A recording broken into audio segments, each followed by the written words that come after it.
नमस्कार दोस्तों, आप सुन रहे हैं रतन टाटा जी का प्रेरणादायक जीवन यात्रा।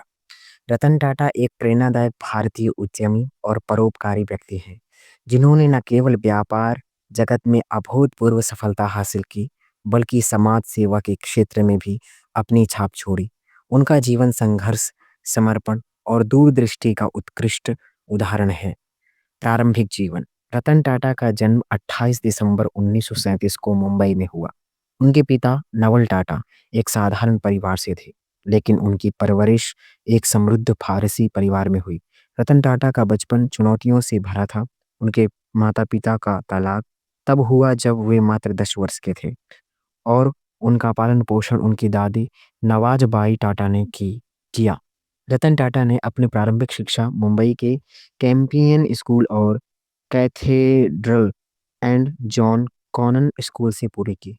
इसके बाद उन्होंने अमेरिका के कॉर्नेल यूनिवर्सिटी से आर्किटेक्चर की डिग्री प्राप्त की और हार्वर्ड बिजनेस स्कूल से एडवांस्ड मैनेजमेंट प्रोग्राम पूरा किया। टाटा समूह में प्रवेश 1962 में रतन टाटा ने टाटा समूह में शामिल होकर अपने परिवार की अपने करियर की शुरुआत की। शुरुआत में उन्होंने टाटा स्टील के शॉप फ्लोर पर काम किया, जहां उन्होंने मजदूरों के साथ काम करने का अनुभव मिला। यह अनुभव उनके लिए बेहद महत्वपूर्ण साबित हुआ, क्योंकि इससे उन्हें कर्मचारियों की समस्याओं को समझने और उनके समाधान खोजने की क्षमता मिली। नेतृत्व की जिम्मेदारी 1991 में जे.आर.डी. टाटा ने रतन टाटा को टाटा समूह का चेयरमैन नियुक्त किया। यह उनके लिए एक बड़ी जिम्मेदारी थी, क्योंकि उस समय समूह की कई कंपनियां घाटे में चल रही थीं।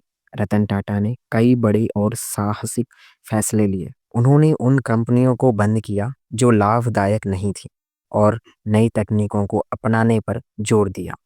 उनकी सबसे बड़ी उपलब्धियों में से एक 2008 में टाटा मोटर्स द्वारा जैगुआर और लैंड रोवर का अधिग्रहण था। उस समय इसे एक जोखिम भरा कदम माना जा रहा था, लेकिन रतन टाटा की रणनीति और नेतृत्व के कारण यह अधिग्रहण बेहद सफल साबित हुआ।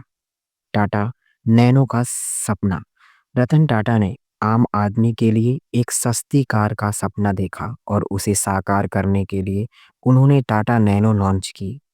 यह विश्व की सबसे सस्ती कार थी। हालांकि नैनो व्यावसायिक रूप से उतनी सफल नहीं रही, लेकिन इस परियोजना ने रतन टाटा के समाज के प्रति योगदान और उनके विजन को दर्शाया। परोपकार और समाज सेवा रतन टाटा अपने जीवन में हमेशा समाज सेवा को प्राथमिकता देते आ रहे हैं। टाटा समूह के कुल मुनाफे का 66% हिस्सा परोपकार में खर्च किया जाता है। उन्होंने शिक्षा, स्वास्थ्य और ग्रामीण विकास के क्षेत्र में अनगिनत योगदान दिए हैं। रतन टाटा ने साइंस और टेक्नोलॉजी में इनोवेशन को बढ़ावा देने के लिए भी कई कदम उठाए। उनके नेतृत्व में टाटा ट्रस्ट्स ने कैंसर रिसर्च और ग्रामीण क्षेत्रों में स्वास्थ्य सुविधाओं के लिए काम किया। प्रेरणा और विरासत 2012 में रतन टाटा ने टाटा समूह के चेयरमैन का पद छोड़ दिया, लेकिन उनका प्रभाव आज भी बना हुआ है। वह एक आदर्श नेता है, जिन्होंने कभी भी अपने मूल्यों से समझौता नहीं किया। उन्होंने अपने व्यक्तिगत जीवन को सरल और निजी रखा।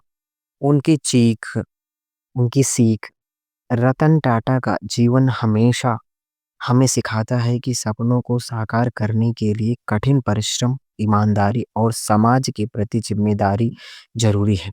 उनका यह कथन बेहद प्रेरणादायक है। मैं सही फैसले लेने में विश्वास नहीं करता, मैं फैसले लेकर उन्हें सही बनाता हूँ। रतन टाटा की कहानी एक ऐसा उदाहरण है जो हमें सिखाती है कि जीवन में कोई भी बाधा अडिग नहीं होती, बस आपके हौसले और दृष्टिकोण की आवश्यकता है। तो दोस्तों, यह कहानी बस यहीं तक। तो यह कहानी आपको कैसी लगी रतन टाटा जी की? यदि अच्छी लगी हो तो कमेंट बॉक्स में लिखकर ज़रूर बताएं। तो यदि कहानी अच्छी लगी है तो चैनल को ज़रूर सब्सक्राइब करें। तो मिलते हैं किसी और कहानी के साथ, तब तक के लिए धन्यवाद।